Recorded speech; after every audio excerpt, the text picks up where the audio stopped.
তখন নিত্যানন্দ মহাপ্রভু গিয়ে বলছে, মেরেছ কলসির কানা, তাই বলে কি প্রেম দেব না? আমাদের রাগ করলে চলে না বাবা, ওরা বলবে।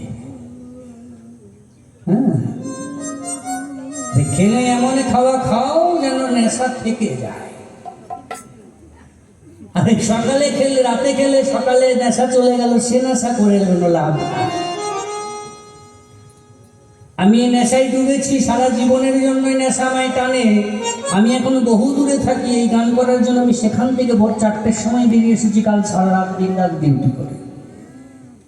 কেন? এই নেশার মধ্যে ডুবে গেছি। যেখানেই ডাক দেয় সেখানে শুধু পয় শোনায়, চলো একটু হরিনাম তো করা যাবে।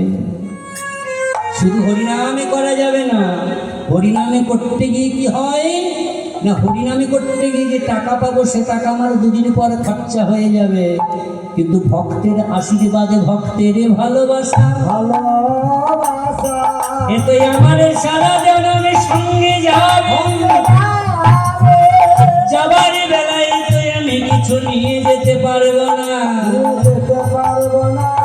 শুধু ভক্তের চরণে ধুলি, ভক্তের ভালোবাসা, ভক্তের আশীর্বাদ, কিচ্ছু নিয়ে যেতে পারবো না।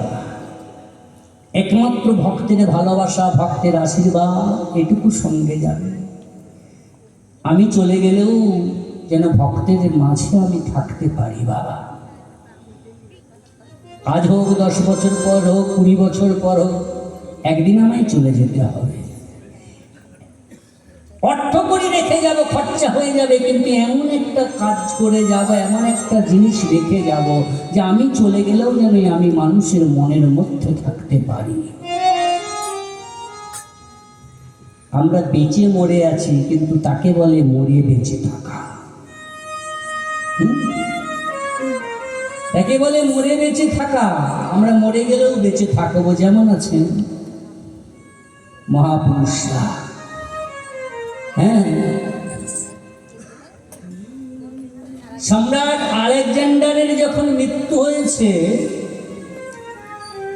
মৃত্যুর আগে তার সকলকে ডেকে বলছে, শোনো, আমার মৃত্যুর পর 3টে আমার মনের বাসনায় আছে, এই মনের বাসনা 3টে আমার মৃত্যুর পর যেন তোমরা পূরণ করো। 3টি বাসনা যেন পূরণ করো। কি বাসনা? না, আমার মৃত্যুর পর আমার দেহটা পাড়া প্রতিবেশী শ্মশানে নিয়ে যাবে না। কে নিয়ে যাবে? 4 জন ডাক্তার মিলে কাঁধে করে নিয়ে যাবে। প্রথম বাসনা। দ্বিতীয় বাসনা কি না, দ্বিতীয় বাসনা হলো আমার যত সোনা দানায় আছে, আমার দেহটা যখন শ্মশানে নিয়ে যাবে, এই আমার সংসারে যত টাকা পয়সা সোনা দানায় আছে সব ছড়াতে ছড়াতে যাবে।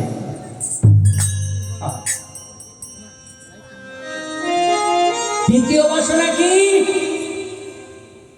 আমাদের সংসারে যদি কারোর মৃত্যু হয়, তাদের দেহটাকে পুরো দেহটা বেঁধে নিয়ে যাওয়া হয় বাবা। আলেকজান্ডার বললেন, আমার দেহটা বাঁধবে ঠিকই, কিন্তু আমার হাত দুটো বাঁধবে না। আমার দেহটা কাফনে ঢাকা থাকলেও আমার হাত দুটো বাইরে ঝুলিয়ে দেবে, বাইরে ঝুলিয়ে দেবে।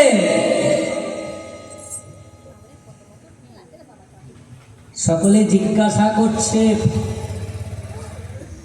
আপনার এই 3টি মনের বাসনা কেন?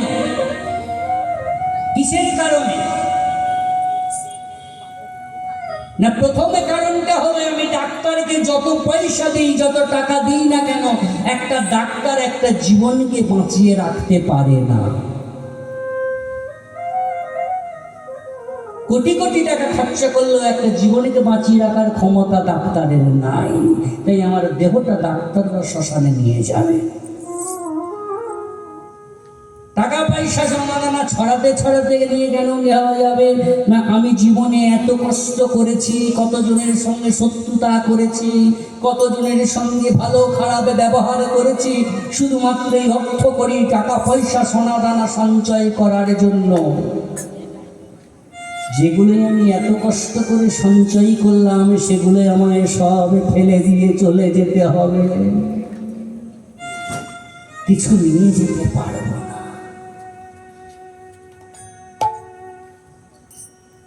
আর হাত দুটো কেন বাইরে রাখা হলো? যে হাতে আমি এত কিছু করেছি, আসার সময় যে হাত দুটাই আমার ফাঁকা শূন্য ছিল, আমি যখন এই যে পৃথিবী থেকে চলে যাব তখনও শূন্য হাতেই চলে যাব। হৃদয় গৌর হরি।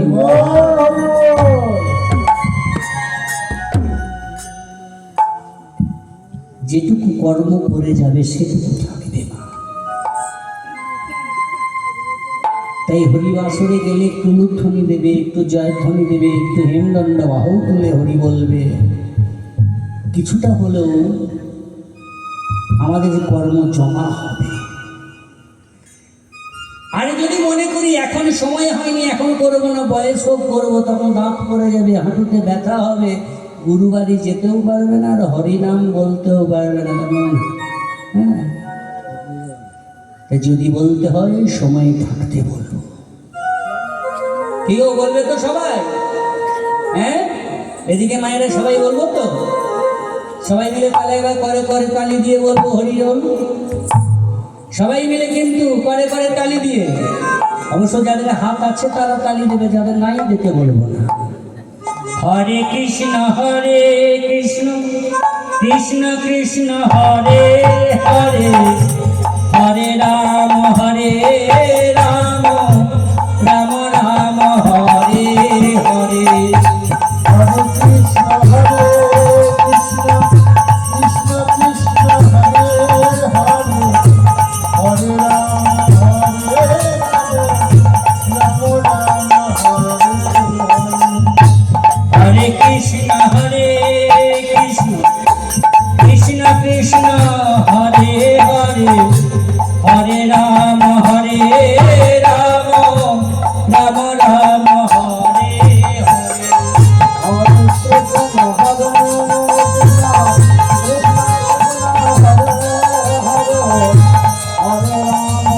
কৃষ্ণ হরে হরে, হরে রাম সবাই বলছেন? সবাই বলছেন? হাততালি দিচ্ছে, অনেক কিছু দেখতে পাচ্ছি, কিন্তু গলাটা শুনতে পাচ্ছি না। তো দেখি জোরে সবাই। এদিক থেকে পাচ্ছি, ওদিকে পাচ্ছি না। অন্ধকারে বসে আছি বাবা, তুমি দেখতে পাবে না, আমি ঠিক দেখতে পাবো। সবাই বাহ, এরকম যদি আগে জানতাম এবছর যেটা জানতাম না, আপনাদের নিয়েই চালিয়ে দিতাম। হরে কৃষ্ণ কৃষ্ণ কৃষ্ণ হরে হরে, হরে রাম রাম রাম হরে হরে। হরে কৃষ্ণ কৃষ্ণ কৃষ্ণ হরে হরে, হরে রাম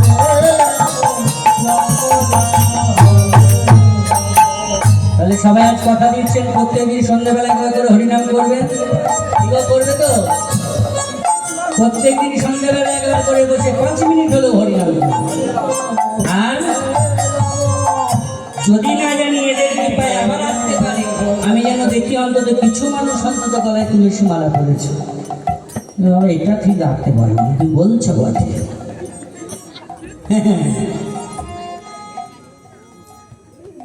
তুলসীর মালা পড়লে প্রথমেই বললাম, এই কদিন আগে গান করতে গিয়েছিলাম, কোথায় যেন 22 তারিখ, 22 তারিখ ছিল না, 2 তারিখ গান করতে গিয়েছিলাম। এই ঝাপানডাঙ্গা নপাড়া বলে একটা জায়গায়, ঝাপানডাঙ্গা স্টেশন থেকে যেতে হয় 2 কিলোমিটার।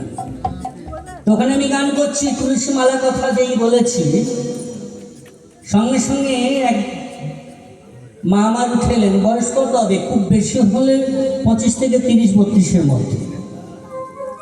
পিছনে বসে গান শুনছে, বলছে আপনার কাছে মালা আছে? আমি হ্যাঁ আছে। তুমি নেবে? বলছে আমি নেব। সঙ্গে সঙ্গে উঠে এসে আমার ব্যাগে একটা মালা ছিল, মুর্শিদাবাদ থেকে একজন ভক্ত দিয়ে আন করেছিল, সেটা আমি তার গলায় পরিয়ে দিলাম। তার গলায় যখনই দিয়েছি সঙ্গে সঙ্গে আরো 5-7 জন বলছে আর আছে, আমরাও তাহলে পড়বো। না বাবা, আমার কাছে একটা ছিল, তোমরা কিনে পড়ো, না হলে আমি যদি আবার আসি আমি এনে দেবো। শুধু কীর্তন শুনলে হবে না, বুঝতে হবে। ও কীর্তনিয়া নাচলো গাইলো, এটা করলে হবে না। কি বলে গেল, কি করে গেল, সেটাকে করতে হবে। তার কথা মতো কিছুটা হলে চলবে। তুলসী মালাটা এমনি এমনি সৃষ্টি হয়নি, স্বয়ং ভগবান করেছিলেন। এই তুলসীর মালা স্বয়ং ভগবানের দান। কেমন করে না, যেদিন রাধারানীকে অভিশাপ দিয়েছিলেন তাকে, শ্রীরামেশকাকে, যে শ্রীরামেশকাকে অভিশাপ দিয়েছিলেন, সেই শ্রীরামেশকা দ্বৈতকুলে মর্তধামে জন্ম নিয়েছিল, যার নাম হয়েছিল শঙ্খচূড় দ্বৈত। এই শঙ্খচূড় দ্বৈতের সঙ্গে সতী তুলসীর বিবাহ হয়েছিল। তা শঙ্খচূড় দ্বৈতকে যদি বধ করতে হয়, তাহলে তার স্ত্রী অর্থাৎ সতী তুলসীর সতীত্ব নষ্ট করতে হবে। তাহলে সতী তুলসীর সতীত্ব নষ্ট করা এত সহজ কথা নয়, কার সাধ্য আছে? স্বয়ং ভগবান শঙ্খচূড় দ্বৈতের রূপ ধারণ করে গিয়ে তাকে আলিঙ্গনে দিয়ে তার সতীত্ব নষ্ট করলে। তুলসী বলছে, প্রভু তুমি আমায় ওই কি করলে? আমায় তুমি কেন অপ্রসাদী করে প্রভু গো, আমি যে অসতী হয়ে গেলাম। বলো বলো প্রভু, বলো বলো প্রভু, আমার গতি কিবা হবে? প্রভু বলেছিলেন, তুমি 108 বার জন্ম গ্রহণের পর 108 বার জন্ম গ্রহণের পর তুমি উদ্ধার পাবে। বলছে প্রভু 108 বার আমি জন্ম গ্রহণ করব। এই জন্ম গ্রহণ যে আমি 108 বার করবো, আমি জানবো, বুঝবো কেমন করে? প্রভু বললেন, তুলসী তুমি যতবার জন্ম নেবে, তোমার কণ্ঠী হার আমি আমার গলায় মালা করে পরে থাকবো। যতবার জন্মাবে ততবার তোমার কণ্ঠের হার আমি মালা করে গলায় পরিধান করে থাকবো। 108 বার জন্মের হিসাব আমি রাখবো। তুলসী 108 বার জন্মের পর উদ্ধার হলে নমা। এই জন্য দেবেন, আমাদের যে গলায় কণ্ঠী হারটা আছে, আমাদের মায়েদের কারো গলার এই কণ্ঠের হারটা নেই। দেখবে নিজে নিজে গলায় হাত দিয়ে দেখো, আছে এই কণ্ঠী হার স্বয়ং প্রভু পড়েছে। তা সেই আশীর্বাদী মালা আমরা ধারণ করেছি। দেহটা শুদ্ধ হয়ে যাবে, দীক্ষা নিলে দেহটা শুদ্ধ হয়ে অন্তর থেকে শুদ্ধ হয়, গঙ্গা স্নান করতে হয় না। তাই প্রভু আমার বললেন, মায়া আমার জগতে জননী, বৃন্দাবনের অধিষ্ঠাত্রী তুমি যোগ মায়া, তব কৃপায় গোপী পেল কৃষ্ণ পদ ছায়া। বৃন্দাবনের ব্রজগোপীরা কাত্যায়নীর ব্রত করেছিলেন 1 মাসের জন্য। আমার মায়েদের জিজ্ঞাসা করুন, হিন্দুদের 1 মাসের কোনো ব্রত আছে? আমি বলে দিলাম, তাই বলুন তো মায়েরা, জানতেন? 1 মাসের একটা ব্রত আছে আমাদের হিন্দু সনাতন ধর্মে। জানি মায়েরা, বলুন তো সেই ব্রতটার নাম কি? জানি কেউ? জানি না। হ্যাঁ, আবার আপনার পাশের গ্রামে মুসলিম আছে, তাদের 1 মাসের একটা ব্রত আছে, বলতে পারবেন সেই ব্রতটার নাম কি? হ্যাঁ, তার বেলায় বলে দিচ্ছি, রোজা। তাহলে অন্য সম্প্রদায়ের তাদের ব্রতের নাম জানি, আমাদের সম্প্রদায়ের ব্রতের নাম জানি না। আমাদের সম্প্রদায়ের ব্রতের নাম হলো মা কাত্যায়নীর ব্রত, যেটার নিয়ম মাস বলা হয় কার্তিক মাস, দামোদর মাস। বলে ধর্ম কি কি করবো? বললে ধর্ম অনেক আছে, পারবে তো? সর্বপ্রথম হচ্ছে একাদশী করতে হবে। কতগুলো একাদশী করা উচিত? সবগুলো যদি না পারি, বলে সব যদি না পারো শয়ন উত্থান পার্শ্বে মোরা তার মধ্যে ভীমে ছোড়া। শয়ন উত্থান পার্শ্বে মোরা, শয়ন একাদশী, উত্থান একাদশী, পার্শ্ব একাদশী, এই তিনটি করতে হবে। তাও যদি না পারো তাহলে ভীম একাদশী করো। বলে তাও যদি না পারে, বলে তাও যদি না পারে তাহলে কি করবে?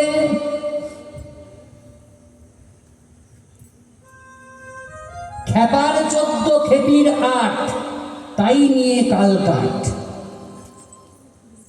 বলছে খেপার 14 খেপির 8, খেপার 14 বলতে শিব চতুর্দশী করি তো মা? শিবরাত্রি করি সবাই? হ্যাঁ করি, বাহ। শিবরাত্রি করি না, শিবরাত্রির দিন উপোস করি। শিবরাত্রি করার শিবরাত্রির দিন উপোস করা এক জিনিস নয়। শিবরাত্রি করতে গেলে তার অনেক নিয়ম আছে। আগের দিন নিরামিষ আহার করতে হয়। সূর্য উদয় থেকে পরের দিন সূর্য উদয় পর্যন্ত নির্জলা উপবাস থাকতে হয়। আর সন্ধ্যার পর 4 প্রহরে 4 বারে পুজো দিতে হয়। প্রথম প্রহরে গঙ্গা জল, দ্বিতীয় প্রহরে দুধ, তৃতীয় প্রহরে ঘি, চতুর্থ প্রহরে মধু। বলুন তো কেউ করিস? এটা নিয়ম, শিবরাত্রির নিয়ম। শুধু তাই নয়, আসনে কোনো পালঙ্কে বিছানায় শয়ন করতে পারবে না, কুশাসনে শয়ন করতে হয়। কুশাসন যদি না পাই তাহলে কম্বলের আসন, তবে হয় শিবরাত্রি। এবার যে খেপার 14 শিবর চতুর্দশী না হলে কি বললেন? খেপির 8, অর্থাৎ দুর্গা পুজোর সময় মহা অষ্টমী 8, এই নিয়ে কাল কাট। বলে তাও যদি না পারি ভগার খালে ডুবে মরি, তাও যদি না পারি ভগার খালে ডুবে মরি, তাও যদি না পারি ভগার খালে ডুবে মরি। তাও যদি না পারি ভগার খালে ডুবে মরি। জন্মে যাবে তোরে রে,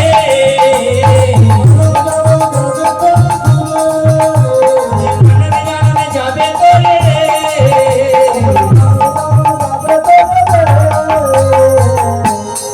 বলে তাও যদি না পারিস ভগার খালে ডুবে মরিস। ভগার খালকে না, ভগা বলতে ভগীরথ। ভগীরথ নিয়ে এসেছিলেন, কাকে এনেছিলেন? গঙ্গাকে।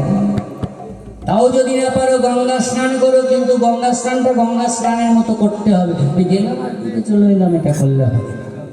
নিয়ম অনুসারে গঙ্গা স্নান করতে হবে, পাপটা ধৌত করতে হবে গঙ্গায়। এই হেন ভাব দর্শন করে পদকর্তা কি বললেন? অধমে এই জীবী তোমার তত্ত্ব নাহি জানে, কহয় বৈষ্ণব দাসে শান্তি দাও প্রাণে। এই অধমী কলিজীবী তোমার তত্ত্ব জানে না। প্রভু গো তুমি নিজেই এসেছো কলির জীবীকে উদ্ধার করার লাগে। যদি কেউ অজান্তে কোনো অপরাধ করে থাকে, তুমি কৃপা গুণে ক্ষমা করে দিও।